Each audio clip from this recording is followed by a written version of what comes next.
Chapter 2. The Caring Academy. I read the name on the tall iron gate as we drove through. I wonder what the football team is called. Probably the Caring Goody Goodies, or the Caring Cuties. I know that was lame, but I left it my own joke. I was so nervous, I was bouncing in the back seat like a baby. I couldn't sit still. This is a serious academic school, Mom said. There is no football team, Paul. The school really did look like Dracula's castle. It even had two tall gray stone towers on each end. If you're bad, we'll lock you in the tower, I cried in my scary movie voice. My parents ignored me. The sky stretched heavy and gray. A few large raindrops spattered the windshield of our van. The narrow road led into a dark courtyard. Lightning crackled over the dark tower. It really reminded me of an old horror movie. Why did they build the school way up here on this hill? I demanded. It's miles from the nearest town. Maybe they didn't like the view, Dad replied, his idea of a joke. They probably wanted privacy, Mom said. A few minutes later, we were inside the old school. To my surprise, it was bright and cheery. The walls were a warm yellow covered with colorful posters. Each door down the long hallway had been painted a different color. A big, broad-shouldered man with bushy gray hair and thick black-framed glasses hurried through the crowded hallways to introduce himself.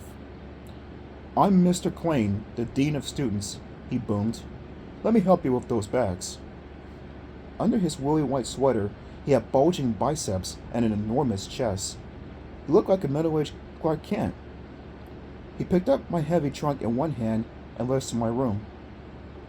The dormitories are in this wing, he explained. The classrooms are at the other end. His deep voice echoed through the long hall. He leaned close to me. The torture chamber is downstairs, he whispered. I stared at him. He tossed back his head and laughed.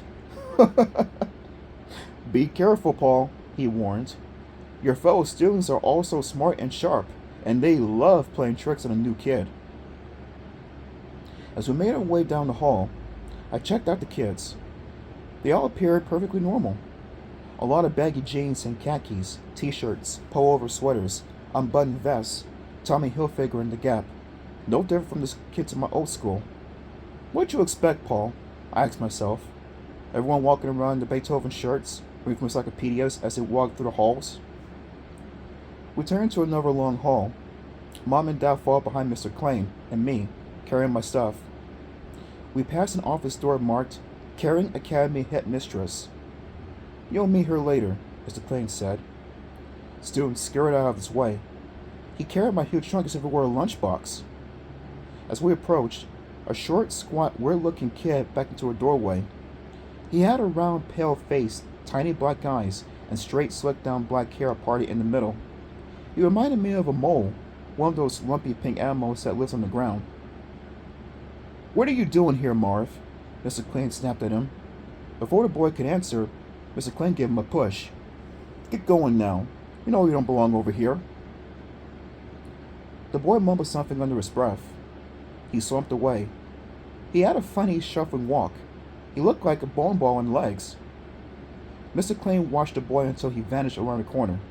Then he began walking around again, taking long strides. What's your special interest, Paul? Huh? Special what? I heard to keep up with him. Special study interests, he said. What area of study? Lunch? I joked. I glimpsed Mom and Dad scowling and shaking their heads unhappily. Paul hasn't really discovered his passion, Mom told Mr. Klain. My passion? Yuck.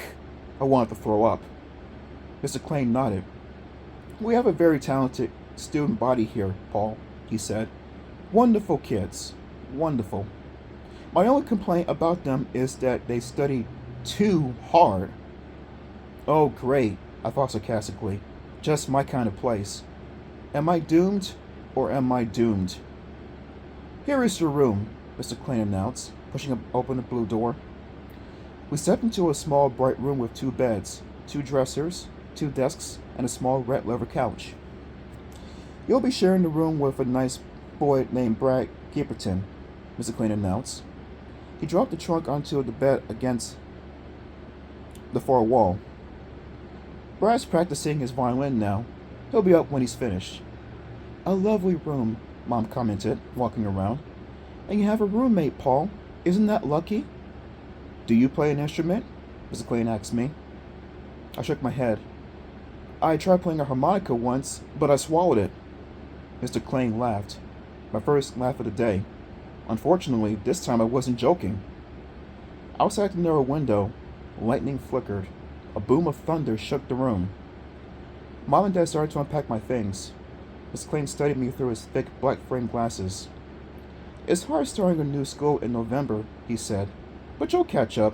Work hard, and you'll catch up. Paul plans to work very hard, Dad said, eyeing me sternly. I have to get to the front office now, Mr. Klein said, checking his watch. He shook hands with Mom and Dad. A pleasure to meet you. He turned back to me at the doorway. I'll send a couple of classmates to show you to your classroom. Good luck, Paul. He vanished out the door. Thunder shook the room again.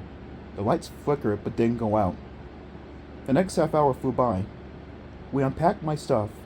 We hugged. We said goodbye. We hugged some more. And then Mom and Dad were gone. And I was left in this dark castle on top of a hill, trapped in a school of overachieving violin players who studied too hard.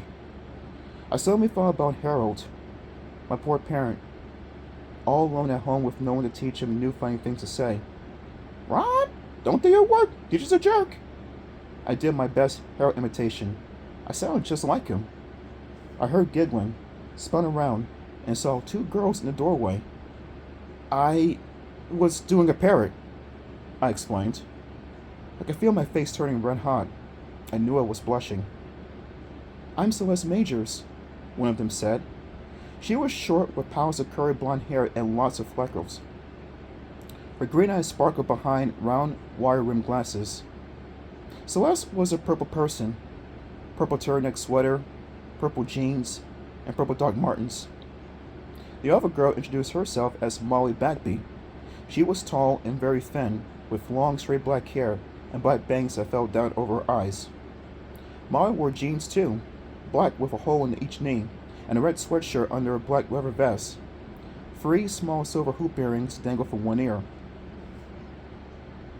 Mr. Klein asked to show you to the classroom, Molly said. Are you ready? I nodded. I guess. I started for the door. But to my surprise, the girls hurried into the room and slammed the door behind them. Celeste glanced tensely behind her. She turned to Molly. Did anyone see us? I don't think so, Molly replied. Listen, Paul. Her eyes locked on mine. You've got to hurry, she said in a whisper. Huh? Hurry? I gaped at 2 of them. Why did they look so frightened? Listen to us, Celeste whispered, glancing back at the door. Get out of here. What? I started. Don't ask questions, Molly said through clenched teeth. Her chin trembled. Just get away from the school, Paul. Get away while you still can.